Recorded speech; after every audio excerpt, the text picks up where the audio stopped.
Welcome to PhD&D on YouTube. This is a short video to show you kind of how maps can evolve over the course of drawing them, over the course of your world building actually. This is my new setting, Candelure, and it's evolved a lot. I started making the map probably June 2014. I think that's June or July of last year is when I made the first map. And February, a couple days ago from when this will go up, is when I made the last map. So it can evolve quite a bit, and I just want to show you an example of what that actually looks like. So on to the maps. So as you can see with this first map here, and on the right side there is a continent that's just not colored in yet. But you can see how there's kind of this X shape on the left there. I've got the canyons in the lower left. I've got a certain style of mountain there, which is basically the triangle method with a line or a split line down the middle, and then you shade one side of that. I've got the blue rivers. I've got color added to everything. The canyons I like, but they're very almost cartoony down there in the corner. It looks like you can probably see Roadrunner trying to escape the coyote. And yeah, but I've got the individual tree line or tree method, which looks good but takes a lot of time to do. And I colored it in, like I said, and you've got the oceans colored in. And it was a good first step to know where everything was going to be in this setting, where certain kingdoms were going to be. I kind of had an idea that one was going to be right where that big baseline of trees is, one was going to be where the canyons are, one was going to be on the top left, and one was going to be on the top right, and I had that general idea. Well then, inspiration kind of hit to make a new map, and so I decided, I want to make a different one. I want to make it look different. Same setting, same concept, pretty much the same layout, but I'm going to let this evolve into something else. And that brings us to this map. This map, you can definitely see that X shape. The continent on the right is actually filled in and colored now. I went with the forest method where you actually draw like one solid shape for the entire forest. It's a lot quicker, and I actually like the look of it more so than the singular trees one. The canyons evolved a little bit. I got a better method so they look a little bit less cartoony. But I still filled in everything with colors. This one I went a step further, and I will actually show you the map where the kingdoms are. So here's the same map, just scanned in, and then I kind of colored in where the kingdoms are. So you got 4 major kingdoms here, basically outlined at the corners of that X. And this is the map that I had went with for the majority of my time, building this setting.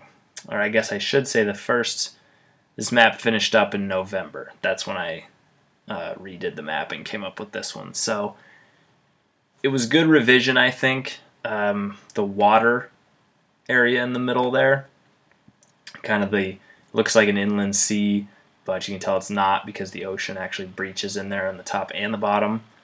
But I kept that. That was a theme that I wanted from the old one, from the older map. And then just recently, a few days ago, I actually decided, I want to revise it again. I looked through a bunch of maps online, got inspired by a couple, just how much was going on. And certain few things that I don't like about this map are that in scale, this is a huge continent.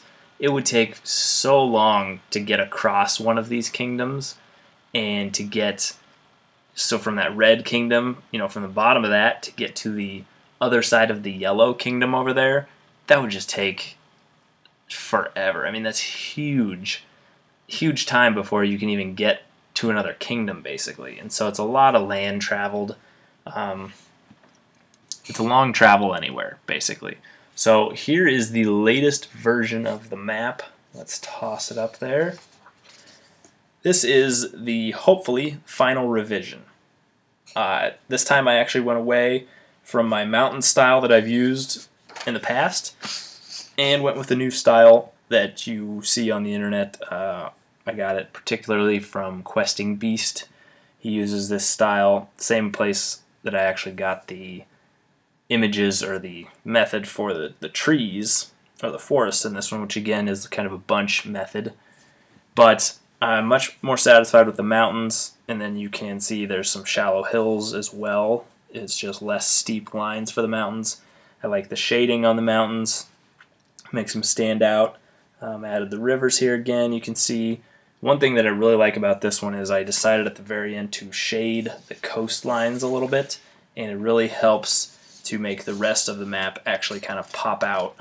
And so that's something I will be doing a lot of in the future. I will probably leave it black and white. I've scanned it into my computer so that I can print multiple copies and make like trade routes. I can basically color one in if I want, but the original will stay black and white. So the reason I evolved it into this one, you can tell there's a lot more going on with this one. It won't take as long to get from one kingdom to the next, and there are basically shorter gaps from coastline to coastline in certain areas. But at the same time, it retains that giant distance where it needs to. So Aldesta, which is where those canyons are, which is the same canyon method I used last time, by the way, but I just spread it out and there's more canyons. Aldesta is where those canyons are. To get from there to Alheim, which is the top left, that's a long trek by foot. But that's really the only one that is a super, super long trek. And it should be. Those are very far removed kingdoms from one another, and so you still have that sense of great distances there. But everywhere else, it's pretty quick to get to about anywhere in the known world there. I've got the continent that had been on the right previously is now kind of on the top right there. But you can also see that there's an island that is kind of on the bottom left. That is undefined at this point. I like having some undefined things to fill in later and to be able to work with later on. So anyways, crazier coastlines on this one makes it a little bit more jagged, a little bit more real, some crazier shapes than before, and to me that's just a lot more fun to work with in the end. I've still got all the major things I wanted, the 2 continents, the body of water kind of in between them, it's called the Vega K.